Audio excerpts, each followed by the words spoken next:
Chers amis, Erev Tov et Shabbat Shalom Umvorach, nous sommes le jeudi soir, 1er février avec l'aide d'Hachem, et nous sommes en hébreu le 23 du mois de Shvat. Batzlacha Rabba Bechol Maaseh Yedechem Be'ezrat Hashem, un shiur avec un thème, être sourd et muet dans la Torah. Shiur acheté par Ilana, Liora et Shirel Karalou, pour l'élévation de l'âme de leur papa, Avraham ben Azou, Zichrono Livracha. C'est pour les 11 mois, donc ce soir. Et Ruach Hashem tenachenu began Eden Elyon, vechol ashorvim imo bichlal arachamim vasilichot, vechen yeratzon minomar amen, tienishmatot tzorach hayim. Elle demande aussi pour la libération de tous les otages le plus vite possible, dans de bonnes conditions avec l'aide d'Hachem, ainsi que la protection chez Kol Chayimenu Kol Am Israël. Toda Rabba d'avoir acheté ce shiur. Alors le sujet qui a été demandé, décidément tout le monde appelle au même moment, je suis désolé, on va mettre ça là-bas. Alors, on nous demande un sujet sur les sourds et les muets. Sujet intéressant, qui démarrait d'abord avec une première question à laquelle Baal Shem Tov répond. Pourquoi, Bémet, il y a des gens qui naissent sourds et muets? En général, pas forcément tout le temps, mais une personne qui est née sourde est aussi muette. Des accidents dans la vie peuvent provoquer que la personne puisse perdre la force du langage, donc devenir muette, mais ça n'empêchera pas d'être sourd, ou une maladie pourrait, chas v'shalom, l'amener à devenir sourd, mais ça n'empêchera pas d'être capable de parler. Lama Akadosh Baruch Hu, Bémet, il fait des choses pareilles. Vous savez, il y a des gens qui naissent sans bras, il y en a qui naissent sans jambes, il y en a qui naissent même sans yeux. J'ai connu le cas d'une personne merveilleuse qui malheureusement est née sans yeux. C'est quelque chose d'effroyable. Mais il y a des manques, qui sont préposés depuis même le projet de faire descendre une âme sur terre. Le Baal Shem Tov, Zecher Tzadik et Bekadosh Ivracha, répond à cela sur deux facettes différentes. La première, il dit, sur le domaine spirituel. C'est que comme nous descendons dans ce monde pour nous réparer, et que chaque membre du corps humain correspond à une mitzvah de la Torah, et que chaque tendon du corps humain correspond à un interdit de la Torah, mitzvah assez, mitzvah lota assez, quand une personne vient dans ce monde avec un membre qui manque, c'est parce qu'il n'est pas venu réparer cette mitzvah-là. Ça veut dire qu'il en est qui? Donc le membre aussi n'est plus. Ainsi donc, comme vous l'avez compris, 248 membres, 365 tendons, ça fait 613, qui correspondent aux mitzvot de la Torah. Quand une personne vient avec des membres en moins, c'est qu'il n'est pas concerné par ces mitzvot-là. Donc les membres n'ont pas lieu d'être. Ce qui va créer certes un handicap, donc qui demande aussi une autre question. L'enfant qui est né sourd et muet, lui, il n'a pas demandé à naître comme cela. Alors pourquoi, de l'autre côté, se retrouverait-il dans cette situation? Notre maître, le Baal Shem Tov, réintervient avec ces récits et il nous dit, car en cela se trouve aussi un problème physique. C'est que, des fois, certaines personnes décédées vont monter dans les sphères supérieures, mais devront automatiquement s'améliorer dans leur façon d'être. Et leur point faible, ça pourrait être le fait qu'ils soient dabrani. Ils parlent tout le temps. Et donc, automatiquement, ils risqueraient de glisser dans du lachon hara. Ou, ils sont curieux et veulent tout entendre. Puis ensuite le répéter. L'aminim, le malchinim, alt yetikva. Ces âmes se présentent devant le Créateur du monde et supplient à Kadosh Baruch Hu de les faire descendre sans cette faille des faiblesses qu'ils ont à vouloir tout entendre et tout dire. D'un côté, ils demandent d'être protégés. Maître du monde, protège-moi. Donc fais en sorte que je n'entende pas les gens parler et que je ne puisse pas rapporter ce qui a été dit. Ainsi donc, ce sont des âmes qui supplient le Créateur du monde. Comme vous le savez tous, l'histoire du poulet avec cet enfant qui est né aveugle, sourd et muet. Et le Baal Shem Tov a dit, vous savez pourquoi? Parce que c'était un tzaddik et quand il s'est réincarné dans ce monde, il a dit, bon shalom, moi je réparais juste une faute. Donc, bloque-moi au niveau de mes membres pour ne pas que mes membres, eux aussi, soient entachés par une faute. Donc, fais-moi naître sans voir, sans entendre, sans parler. Parce que la seule chose que je suis venu faire en ce monde, c'est réparer un poulet que j'ai décrété être non cachère alors qu'il était cachère. Je n'ai pas besoin de plus. Je suis juste venu dans ce monde réparer cela. Parce qu'il n'y a pas plus horrible que de descendre pour réparer, par exemple, une centaine de fautes et d'avoir vécu dans ce monde pour retourner avec 1 milliard de fautes. C'est dommage. En fin de compte, on est venu pour nettoyer une tâche, on l'a agrandi. Ainsi donc, le Baal Shem Tov nous dit que quand un enfant il vient dans ce monde et qu'il n'entend pas, ou qu'il ne voit pas, ou qu'il ne parle pas, ou qu'il lui manque un membre, c'est une demande quelque part pour lui. Parce qu'il n'a pas envie de fauter, parce qu'il a envie d'être limité pour quelques années de vie dans ce monde, afin de retourner pur pour l'éternité de l'autre côté. Cette explication ésotérique et spirituelle est expliquée par beaucoup de Chachamim, dont le Baal Shem Tov. Ceci étant, il faut savoir que les membres que nous avons, comme la parole, l'odorat, la vue, l'ouïe, sont des membres complètement spirituels. Ce ne sont pas des membres qu'on peut attraper. La parole ne s'attrape pas. Elle peut te toucher, elle peut t'élever, elle peut te descendre. L'entendement, ce n'est pas quelque chose de palpable. Ce sont des membres qui sont spirituels. Et pour vous en donner un exemple, dans le monde d'en haut, on monte sans corps, et pourtant on voit, on n'a pas d'yeux. On parle, mais on n'a pas de bouche. C'est de la télépathie. On entend, mais on n'a pas d'oreille. Parce que ces membres-là continuent à vivre dans un monde de lumière. Ne'eni miziv ashrina. Nous jouirons de la présence divine par le regard, mais on n'a pas d'yeux. Mais nos yeux sont spirituels. Et c'est pour cela que ces membres-là, yeux, paroles, oreilles, sont complètement investis de cette essence spirituelle qu'on appelle l'étude de la Torah. Pour étudier la Torah, il faut avoir des yeux pour lire, une bouche pour l'exprimer et les oreilles pour la retenir. Quand tu vas à un cours de Torah, tu regardes le Rav et tu écoutes avec tes oreilles et tu racontes le Dvar Torah. Ces membres-là sont indispensables. Vaishma Yetro, Vayavo Choten, Moshe est venu et il a vu. Comme c'est marqué à la fin, vous avez tous vu. Nous avons besoin, la paracha de Ré, nous avons besoin de ces membres-là car ils sont spirituels. Et donc, comme ils sont spirituels à un très très haut degré, vous comprenez combien le Yetzer Hara veut résider dans nos yeux, dans notre bouche et dans nos oreilles. C'est-à-dire que cet équilibre entre les forces du bien et les forces du mal est tellement puissant que nous allons voir quelques écrits que la Gemara, que le roi Salomon, que beaucoup de Chachamim, comme Rabbi Akiva, entre autres, vont nous enseigner sur ce domaine.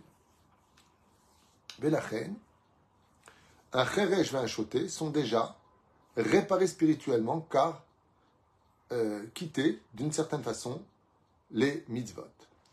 D'où est-ce qu'on le sait? Vous savez qu'une personne qui est sourde et muette, c'est un peu différent selon les poskim, je vous dis franchement, puisqu'aujourd'hui il y a des écoles spécialisées pour les sourds et muets, ils arrivent à lire avec le braille, ils arrivent à communiquer aujourd'hui beaucoup plus facilement, il y a le langage des signes qui intervient. Ils ont un digne d'enfants, de chotés ou de femmes, ça veut dire qu'ils seraient quittes, entre guillemets, des mitzvot assez, shazman grama. On aurait pu penser comme cela. Mais dans quoi est-ce qu'on parle? S'il est et sourd et muet. Mais s'il n'est que ou sourd ou muet, il est obligé de faire toutes les mitzvot selon Maran, Arav, Ovadia Yosef et le Shulchan Aruch lui-même d'ailleurs. La reine, cet handicap, en réalité, peut être un trésor pour celui qui serait touché par ce genre de problème, dans un monde aussi hostile dans lequel nous vivons, un monde de mensonges, un monde de tromperies. Mieux vaut des fois rester sourd et muet que d'entendre que des choses déblatérées qui vont à l'encontre de toute moralité et de toute vérité. On ne peut pas compter une personne qui serait dans cet état-là dans un minyan. Pourquoi? Ils disent simplement, sauf s'il a été éduqué dans une école spécialisée pour sourds et muets. Parce que sinon, il ne pourra pas répondre. Imaginez que nous soyons 9 et que parmi nous, nous avons une personne, qui ne peut pas répondre ou qui ne peut pas entendre. Si on est 10, comment il va répondre à la Kedusha? Dans ce cas-là, le Rav Ovadia, il dit, si dans le minyan, on est 9 plus un sourd et muet, normalement, il ne peut pas compter dans le minyan, parce qu'il n'entend pas. On fait son chazara. On n'aura pas besoin de faire de chazara. Ainsi donc, nous disent les Chachamim. Et par contre, si, comme je l'ai noté ici, la personne n'est que sourde ou muette, mais pas les deux en même temps, alors il est chayav de toutes les mitzvot à son rythme, à lui. Nos Chachamim nous disent dans la Gemara combien, même si on n'est pas né sourd et muet, il est impératif de savoir que la vie va dépendre de l'équilibre de nos oreilles. La reine, il y a des moments dans la vie où il faut savoir utiliser cette force de la parole. Et il y a des moments où il faut faire taire cette parole. Quand est-ce que la force de la parole intervient? Chazal nous disent Shtika keodaya. Celui qui se tait alors qu'il entend un mensonge qui est dit est comme si qu'il acceptait ce mensonge lui-même. Ou qu'il voit une personne se faire humilier et ne réagit pas. Il sera considéré lui-même comme étant celui qui a humilié aussi cette personne. Car ton silence vient témoigner que tu es d'accord. Atamodé, qui est Odaya. Il y a d'autres cas dans Masechet Choulin, Bedaf Petet Amoud Aleph, Baolam Azé, écoutez bien ce qui a marqué, c'est très intéressant. Dans ce monde-là, Yassim Atzmo Keilem, ça veut dire que là, on ne s'adresse pas à une personne qui serait née sourde et muette. La Gemara nous dit dans Choulin Petet Amoud Aleph, même si tu as le don de parler, Yassim Atzmo Keilem. Ilem veut dire muet. Dans ce monde, fais très attention à ne jamais pas te parler, pour rien dire, de mesurer chaque mot qui sort de ta bouche. Ce que le muet, lui, par contre, gardera comme une valeur sûre, à l'image de l'or. Amar Rabbi Akiva, Seyag la chokma shtika. La barrière de la sagesse, c'est de savoir garder le silence. Pourquoi je vous lis ça?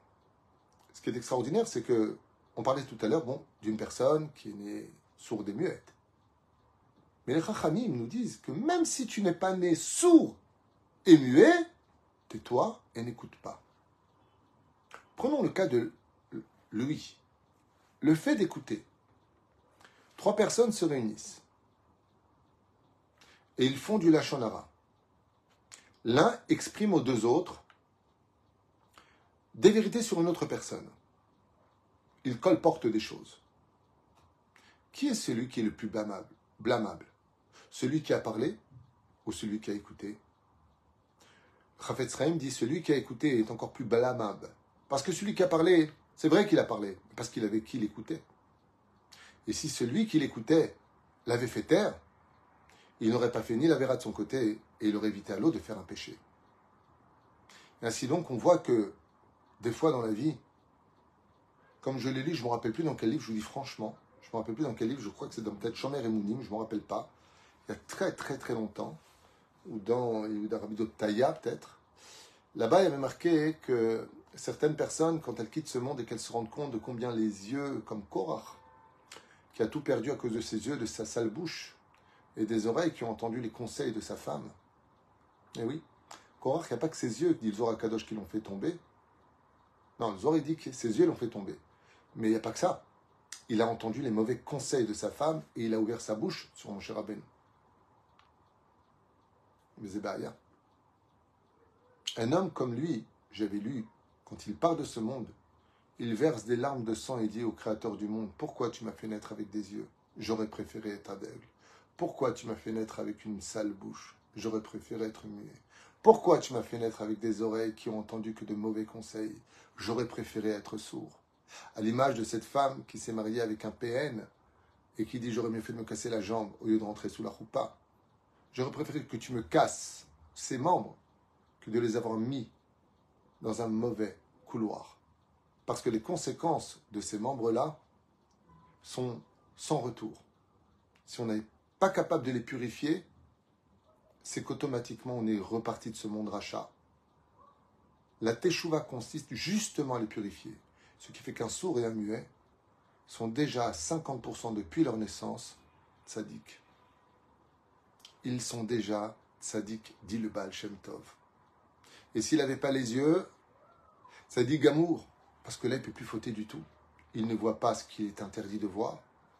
Il est quitte de la Torah et des mitzvot, donc anus patre, donc il n'a pas de faute. Il n'a rien du tout. Est-ce vraiment un handicap d'être sourd et muet? Pas forcément. Bien sûr que oui, parce qu'il aurait été préférable de pouvoir étudier la Torah. À cet insu, je vous invite à rentrer dans une Gemara. Regardez bien. Bechol rega verega, donc toujours pareil. Bechol rega verega, nous dit la Gemara. Chosem shechosem piv zoche leor aganuz. Tout celui qui ferme sa bouche dans ce monde, qui apprend à se taire et à ne pas écouter leur aller le velo alechem, des choses qu'il n'aurait pas dû entendre, que nos oreilles de Yetzer Hara adorent entendre. Ah, qu'est-ce qu'il a dit? Qu'est-ce qu'il a répondu? Qu'est-ce qu'il a fait? Pourquoi tu te mêles? Zoché le or ganous. Lui, tu peux être sûr qu'il aura le monde futur. Dans Masechet Chagiga, Bedav Gimel Amud Aleph, la Gemara nous parle de deux élèves de Rabbi. Rabbi Yehuda Nassi avait un énorme Beth Midrash. Rabbi Yehuda Nassi était Kodesh Kodashim. Aucun de ses membres, de ses yeux, de ses oreilles, de sa bouche, de ses narines, aucun de ses membres n'a rien fait d'autre toute sa vie que d'être pur à l'honneur d'Hachem. Pas un membre n'a servi que pour ses intérêts personnels, jamais. Tout était fait en l'honneur d'Hachem. Comme un père qui ne se sépare pas de son fils, et le fils, tout ce qu'il fait, c'est que pour le père. Ainsi était Rabbi Yehuda Nassi avec Akadosh Baruch Hu. Et un jour, cette Gemara de Chagiga Gimel Amud Aleph, vous pouvez aller voir, elle est magnifique. Il voit dans ce Beth Midrash deux sourds et muets qui s'efforcent de lire la Torah. Et ils n'arrêtaient pas de s'efforcer de lire la Torah, ils essaient de lire la Torah, ils essaient de lire la Torah. Qu'est-ce qu'a fait Rabbi Yehuda Nassi? Il les regarde comme ça et il leur dit Refoua Shlema. Bon, là-bas c'est écrit en araméen, peu importe. Il leur dit vous méritez d'avoir la santé. Et voilà que ces deux élèves, sourds et muets, de Rabbi Yehuda Nassi, d'un coup, alors qu'ils étaient ils parlent pas, mais ils voulaient comprendre la Torah. Ils ont fait des efforts inouïs. Il dit puisque vous faites des efforts pour étudier cette Torah malgré vos handicaps, alors je demande au ciel de vous donner la Refoua Shlema. Ça dit Gozer Hashem Ekayem. Le Rama de Pano, dans son livre Gilgulei Neshamot, ainsi que d'autres commentateurs, rapportent une histoire très intéressante sur ces deux élèves. On a dit tout à l'heure que celui qui vient dans ce monde sourd, muet ou avec un handicap, c'est un tikkun. C'est qu'il vient... Vous vérifiez si...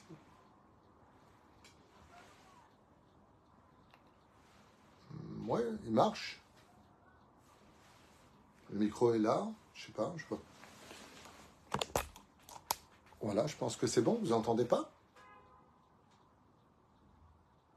Ok. Qui sont-ils? S'ils sont venus sourds et muets, c'est que... Todarabah, merci de me tenir au courant. Merci. C'est que, Béhémet, tout va bien. Alors pourquoi ils sont nés comme ça? Est-ce que Dieu, il serait injuste? Chas v'shalom. Est-ce qu'on est dans un loto bon, toi, tu vas naître aveugle. Non, toi, tu vas être super beau. Toi, tu vas être né moche. Toi, tu vas être né riche. Toi, tu vas venir d'une famille tunisienne. Toi, d'une marocaine. Toi, d'une algérienne. Toi, ashkénaze. Toi, c'est comme ça que ça fonctionne? Non.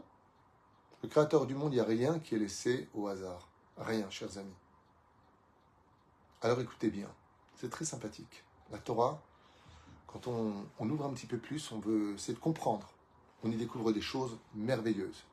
Je crois aussi que dans Ben Yoyada, le Ben Ishraï, dans ce commentaire, rapporte, il me semble, je ne suis pas sûr, ce que je vais vous livrer maintenant que j'ai lu ailleurs, chez le Rama de Pano. Et il dit comme ça. Vous vous rappelez de Eldad et Médad, les demi-frères de Moïse? Moshe Rabbeinu avait deux demi-frères. Et ces demi-frères, il avait Aaron et Myriam, qui sont du même père et de la même mère. Et quand Yocheved a divorcé sur l'ordre de son mari de prendre le guet à cause du décret de Pharaon, elle s'est mariée avec un autre homme. Elle est tombée enceinte de deux jumeaux. Elle les a mis au monde, puis a divorcé de cet homme et est revenue vers son premier mari. Chose qui est strictement interdite à Pi Halacha. Si une femme divorce et se marie avec un autre homme, elle est interdite définitivement à son premier mari. Mais comme c'était avant le don de la Torah, donc une Torah officieuse et non pas officielle, elle en a profité, elle s'est mariée, et de là est né Moïse, Moshe Rabbeinu. C'est pour ça que les anges lui disent « Eh, ma ben ayelout benenu, qu'est-ce que le fils de la faute fait parmi nous? Toi-même, tu viens d'un interdit de la Torah et tu viens chercher la Torah. » Qu'est-ce qu'il lui dit à Kadosh Baruch Hu? « Hasbekisi v'achzor b'tshuvah. » Attrape mon trône divin et donne-leur une réponse. Dis-leur que la tchouva existe, et puis c'était avant le don de la Torah, donc c'était permis. Ok. Eldad et Médad, d'un coup, vont faire des prophéties et vont dire des choses incroyables. Écoutez comme c'est beau la Torah. Écoutez comme c'est beau. J'en parle, ça me revient à l'esprit quand je vous l'explique. Je trouve ça tellement merveilleux. Mamash, combien elle est belle la Torah. Yoshua bin Nun entend Eldad et Médad, donc les demi-frères de Moshe, qui dans le camp d'Israël disent des prophéties. Dieu s'adresse à eux et ils disent des prophéties. Le problème, c'est que la prophétie qu'ils disent, elle n'est pas sympathique. Qu'est-ce que vont dire Eldad et Médad, les demi-frères de Moïse? Moshe met ve Yoshua machnis. Moshe va mourir. C'est Yoshua bin Nun qui rentre les enfants d'Israël en Israël. Yoshua, il a honte. Vous êtes en train de dire que mon Rav va mourir et que c'est moi qui vais prendre sa place? Oui, ils annoncent à tout le camp d'Israël une prophétie. Quand Moshe Rabbeinu va entendre cela, il va dire « Pourquoi est-ce que tu es jaloux pour moi? Tu es en train de me dire que j'ai réussi à emmener le peuple entier à devenir prophète ?» Regardez qui était Moshe Rabbeinu. C'est ça un vrai Rav. Un vrai Rav, c'est celui qui ne cherche pas à rester le berger des moutons, mais c'est celui qui est capable de faire des moutons des bergers. Moshe Rabbeinu, il ne tient pas à être au-dessus des autres. Au contraire, il tient à faire des autres mieux que lui. Quand on vient lui annoncer que Eldad et Médad sont en train de dire que Moshe va mourir et que Yoshua, et que c'est une prophétie, il connaît ses demi-frères, il sait qu'ils sont sérieux, que c'est des tzadikim. Mais ça fait quand même mal d'entendre une chose pareille. Moshe, tu crèves, c'est Yoshua qui rentre. Attends, dis-moi, c'est une prophétie, comme ça tu l'annonces dans les couloirs, il y a toutes les tentes des 12 tribus, tu passes, hé, Moshe va mourir et Yoshua va nous rentrer en Israël. Idiot à Haronot. Allô, qui veut acheter un journal? Ça va pas, non? Moshe Rabbeinu l'a pris Be'ahava. Moshe Rabbeinu l'a pris Be'ahava. Parce qu'il a dit, si Dieu les a utilisés pour lui dire, qu'est-ce que tu veux que moi je discute de ce que Dieu fait? Ce qu'il fait Dieu, c'est parfait. Et si tu es jaloux pour moi, sache que je ne suis pas jaloux. C'est très compliqué quand on est un très bon cuisinier d'entendre d'autres personnes qui eux-mêmes sont des cuisiniers qui disent on va te cuisiner. C'est pas très agréable comme jeu de mots. Pourquoi est-ce que Eldad et Médad font une telle prophétie à voix haute? Quand on écrit les lettres du mot Eldad, Eldad, Médad, nous allons voir une chose incroyable. Eldad, ça s'écrit Aleph Lamed. Essayez de le retenir. Aleph Lamed. Médad, c'est même Yud, Dalet, Dalet. Les deux premières lettres du premier nom et les deux premières lettres du deuxième nom, ensemble, ça fait donc Aleph, Lamed, Yud, Mem. C'est la lettre du mot Ilem qui veut dire muet. Ils ont fait entendre au peuple d'Israël et ils ont peiné les enfants d'Israël.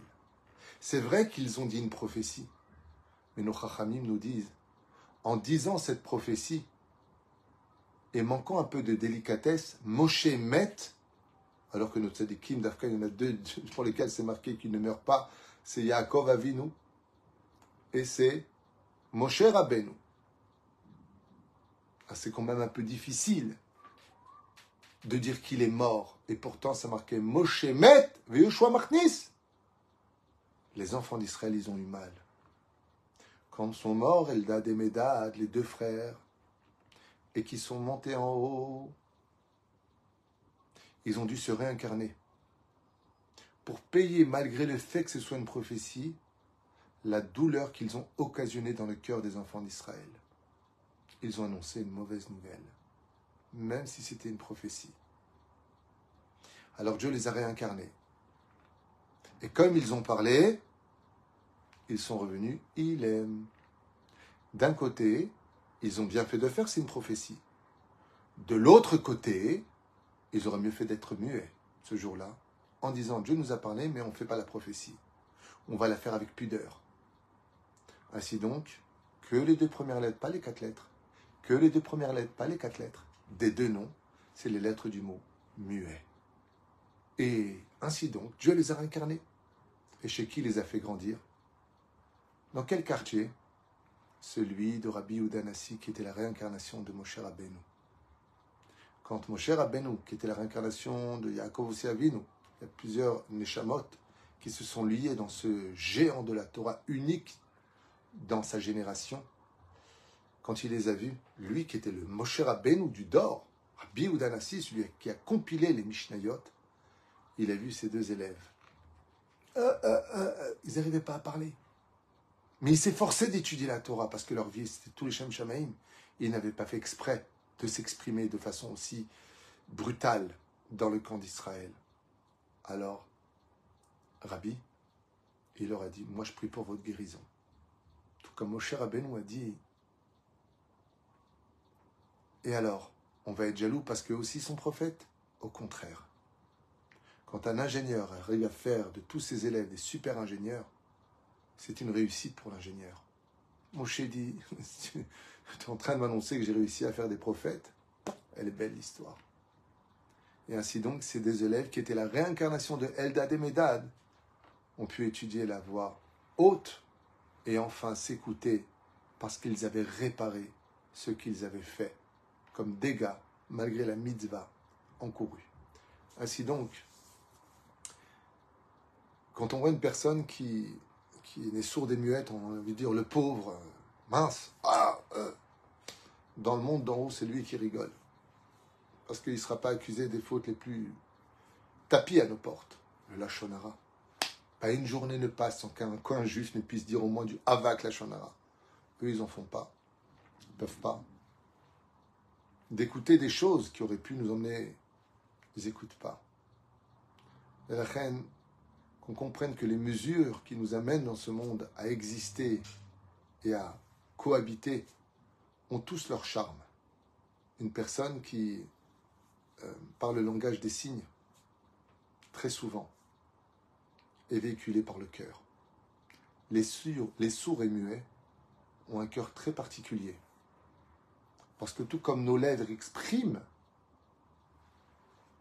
le langage du cœur, les mains aussi expriment le langage du cœur. Quand on est énervé, vous voyez, on fait des gestes. Ouais, il y en a marre. Ah. Mais quand on parle avec les mains, vous allez voir que, un peu comme Rabbi Moshe Deri à la Vache Shalom, quand il parlait mon Rav, il avait toujours ce geste qui était tellement doux comme du miel. Il mettait toujours ses doigts sur ses mains quand il parlait comme ça. Il faut lui dire, pour justement exprimer un langage qui n'est pas que le langage fourbe de la parole, qui peut être pur, si on est capable d'avoir des oreilles, des yeux et une bouche qui servent à Hachem toute notre vie. C'est un combat qui ne se fait pas en une heure, ni en un an, ni en une vie. Des fois, il faut revenir et revenir et revenir à l'image de Eldad et Medad, pour lequel Bezrat Hashem Yitbarach Vitale Shmo Lahad, Akadosh Hu Yiten Lo Mishalot Libo Lavodato Barach Bakol Mikol Kol. Voilà plus ou moins ce que j'ai noté. On a fait un tour sur le domaine de la halacha, on a fait un tour sur le domaine des gilgulim, de la raison des choses, sur n'être sourd et muet. Shur qui a été demandé donc pour l'élévation de l'âme de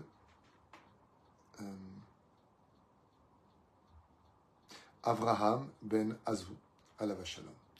Je fais un shur dans un instant sur un autre sujet pas moins intéressant pour ceux qui sont intéressés. Toda Rabba à vous tous, que Dieu vous bénisse. Et Shabbat Shalom.